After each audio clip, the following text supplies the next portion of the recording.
वालेकुम। आज की जो प्रेस कॉन्फ्रेंस रखी गई है उसका मकसद है कि गोवंडी वासियों को खुशखबरी देना। और खुशखबरी इस बात की है कि जो 3 साल से लंबी लड़ाई चल रही थी एडिशनल कब्रिस्तान से रिलेटेड, आज वो दिन आ गया है।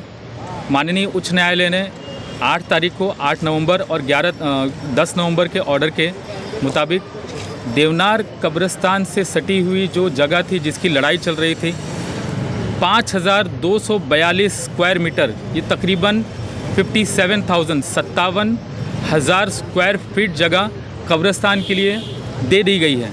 और ये कब्रिस्तान गोवंडी के लिए दिया गया है। और यही खुशखबरी देने के लिए और कब्रिस्तान के मामले में क्या प्रोग्रेस हुआ है, बॉम्बे हाई कोर्ट ने क्या फ़ैसला दिया है, इस सिलसिले में ये प्रेस कॉन्फ्रेंस रखी गई है। तो मैं फिर उसके बाद में ये फ़ैसला बहुत ही महत्वपूर्ण फ़ैसला है गोवंडी वासियों के लिए कब्रिस्तान के सिलसिले में। और कब्रिस्तान का अलॉटमेंट 5242 स्क्वायर मीटर, मैं दोहराना चाहूँगा, ये लेफ़्ट साइड में जो ज़मीन है देवनार कब्रिस्तान से सटी हुई जो जगह है वहाँ पे अलॉटमेंट कोर्ट ने दिया है। और मैं और आगे बताना चाहूँगा, माननीय उच्च न्यायालय ने इस जगह के बारे में प्रपोज़ल कॉरपोरेशन को भेजने के लिए कहा है 15 दिन के अंदर। और 15 दिन के प्रपोज़ल भेजने के बाद स्टेट गवर्नमेंट इस सिमेट्री का रिज़र्वेशन पर मोहर लगाएगी, इस सिमेट्री के रिज़र्वेशन पे मोहर लगाई जाएगी। मुद्दा था वो एडिशनल कब्रिस्तान का मुद्दा था, जो कि सब लोग जानते हैं कि रफ़ीक नगर में जो 30 मीटर ऊंचा जो कचरे का अंबार था वहाँ पे अलॉटमेंट किया गया था कब्रिस्तान का। कोर्ट ने उसके बारे में भी बहुत फटकारा कॉरपोरेशन को कि 30 मीटर के कचरे के ढेर पर कैसे कब्रिस्तान दे दिया गया।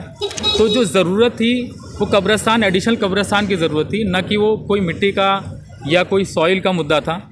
PIL का जो मुद्दा था एडिशनल कब्रिस्तान का मुद्दा था। जहाँ तक रही सॉइल की बात, अगर वो सॉइल वाला मुद्दा अगर कहीं पे रहेगा, किसी प्रोसीडिंग में होगा तो उसको अकॉर्डिंगली देखा जाएगा, लेकिन वो सॉइल वाला मुद्दा PIL का मुद्दा नहीं है। PIL तो अगर कब्रिस्तान की जो आज जगह जो अलॉट हो गई है 5242 स्क्वायर मीटर, वो फ्यूचर में कब्रिस्तान के लिए कन्वर्ट होती है तो इंशाल्लाह ये वाली प्रॉब्लम कभी नहीं आएगी गोवंडी में। इस तरह की प्रॉब्लम कभी है। मट्टी वाला जो मुद्दा मैं आपको फिर से साफ कर दूं, वाद विवाद जो है वो वाद विवाद अगर कोई करता है तो उनके लिए प्रॉपर फोरम है। प्रॉपर फोरम में अगर जा करके वो वाद विवाद को आगे लेकर के जाना चाहता है कोई तो जाए। लेकिन ये जो वाद विवाद सॉइल का जो आप कह रहे हैं वो कभी भी इस PIL का मुद्दा नहीं रहा है। कोर्ट में हमने एक मुद्दा उठाया था राइट टू डिसेंट बरियल का, बाइज्जत तदफीन का मुद्दा उठाया था। वो मुद्दा हमने आर्ग्यू किया। हमने बताया कि यहाँ पे कब्रिस्तान के लिए तदफीन के लिए जगह कम है, उसको हमने सिंपली कोर्ट के सामने रखा। और उसको सुनने के बाद में कोर्ट ने कहा कि है तदफीन के लिए जगह तो मौजूद ही नहीं है, ये हकीकत है। और क्योंकि ये मैं नहीं कह रहा हूँ, ये ऑन रिकॉर्ड जो बात है, 3 कब्रिस्तान के लिए जगह अलॉट की गई थी। आप एक बात समझिए, अगर कब्रिस्तान के लिए जगह होती गोवंडी के पास तो 3 जगह अलॉटमेंट क्यों किया जाता।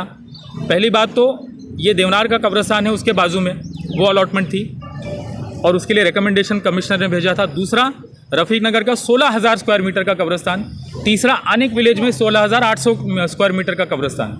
तो एक बात तो तय थी कि स्टेट गवर्नमेंट को और कॉरपोरेशन को ये पता था कि यहाँ पे कब्रिस्तान की ज़रूरत है। और क्यों इतनी जगह देने की वजह क्या है, क्योंकि पॉपुलेशन है इतनी यहाँ पर और यहाँ पे मैयतें इतनी आती हैं। तो मुझे लगता है ये मुद्दा एडिशनल कब्रिस्तान का है। सॉइल वाला अगर मुद्दा कोई उठाता है तो वो उसको लेकर के जा सकता है, जो भी उठा रहा है, लेकिन वो मुद्दा इस मुद्दे से रिलेटेड नहीं है। मेरा ऐसा ओपिनियन है।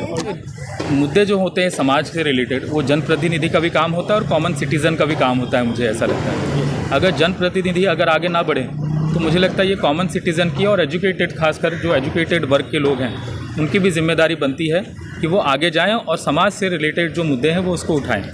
अगर हमारे पास एक मुद्दा आया कि कब्रिस्तान की ज़रूरत है, हमने रिप्रेजेंटेशन फाइल किया, क्योंकि जनप्रतिनिधि से जुड़े हुए संस्थाएं जैसे सेमी गवर्नमेंट और गवर्नमेंट भी होती हैं, तो हमने गवर्नमेंट के पास पुटअप किया हमारा रिप्रेजेंटेशन।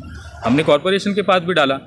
सेक्शन 436 में तो कॉरपोरेशन की जिम्मेदारी होती है कि वो एडिशनल कब्रिस्तान मुहैया करा करके दे या ऑल्टरनेट कब्रिस्तान मुहैया करा करके दे।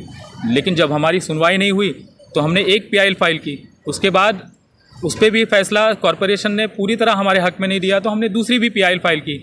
और उसी PIL का आज जो नतीजा है वो ऑर्डर है कोर्ट का। और 2 ऑर्डर जो है बहुत महत्वपूर्ण है रिसेंट के, वो है 8 नवंबर 2000 23 का, जिसमें हमने अपना मुद्दा रखा था कि स्लम रिहैबिलिटेशन स्कीम को छोड़ करके भी जो जगह है 2977 स्क्वायर मीटर की है, उसके अलावा 2264 जो स्लम स्कीम जो चल रही है वहाँ से छोड़ी हुई 35% वाली जगह वो भी अवेलेबल है। तो कॉरपोरेशन ने 2264 वाली ही सिर्फ जगह भेजी थी, 2977 वाली जगह तो प्रपोजल में भेजी ही नहीं थी। तो हमने अपना रिसर्च किया, हमने बाकायदा चार्ट रेडी किया। चार्ट रेडी करने के बाद में हमने बताया माननीय उच्च न्यायालय को कि देखिए यहाँ पे 2977 वाली जगह भी है जो सिमेट्री के लिए रिजर्व थी, जो स्टेट गवर्नमेंट ने डिलीट कर दी थी, तो आज ये भी जगह अवेलेबल है, वो भी आप दीजिए। उसके अलावा हमने टैबुलेटेड चार्ट भी दिया कोर्ट को, और कोर्ट ने उसका संज्ञान लेते हुए ये वाला टैबुलेटेड चार्ट है जहाँ पे पूरा कैलकुलेशन दिया हुआ है। 9800 स्क्वायर मीटर की जगह टोटल कब्रिस्तान के लिए थी, जिसमें से बिल्डिंग के लिए जो जगह है 4550 लगभग जा चुकी है, और बाकी की जो जगह है वो आज कब्रिस्तान के रिजर्वेशन के लिए स्टेट गवर्नमेंट के पास प्रपोजल कॉरपोरेशन का भेज दिया गया है। 1991 के रिजर्वेशन के हिसाब से वो जगह सिमेट्री के लिए रिजर्व थी। लेकिन देखिए क्या है, मैं आपको क्लियर कर दूं कि एक प्रावधान होता है डीसीआर में, डीसीआर 1991 के प्रावधान के हिसाब से वहाँ पे सिमेट्री थी, कब्रिस्तान के लिए जगह थी।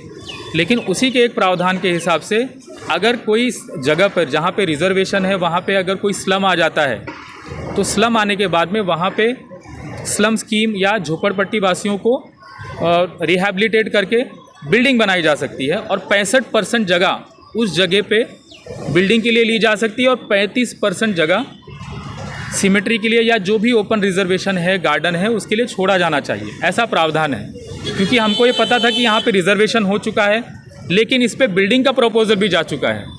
अगर हम वो लड़ाई लड़ते तो शायद आज जो कब्रिस्तान हमको लेने वाली जो बात थी, जद्दोजहद थी, वो ना पूरी हो पाती, क्योंकि कानून में प्रावधान है कि स्लम स्कीम या बिल्डिंग बनाई जा सकती है अगर वहाँ पे झोपड़पट्टी वासी आ गए हैं। ये कानून में प्रावधान है, और हमारे पास वो प्रावधान की कॉपी भी है जो हमने कोर्ट को भी बताया था पिछली बार। इसीलिए हम बिल्डिंग वाली जो जगह है उसके पीछे ना पड़ते हुए जो बाकी की जो जगह है 55% लगभग जो जगह आज मिली है 5300 स्क्वायर मीटर, उस पर हमने ज़्यादा जोर दिया। और अल्लाह के फजलो करम से आज हमको तमाम गोवंडी वासियों को इस पे कामयाबी मिली। हमारी टीम ने काफ़ी मेहनत की इस पे, और मेहनत के बाद में काफ़ी कश्मकश रही और काफ़ी जद्दोजहद रही।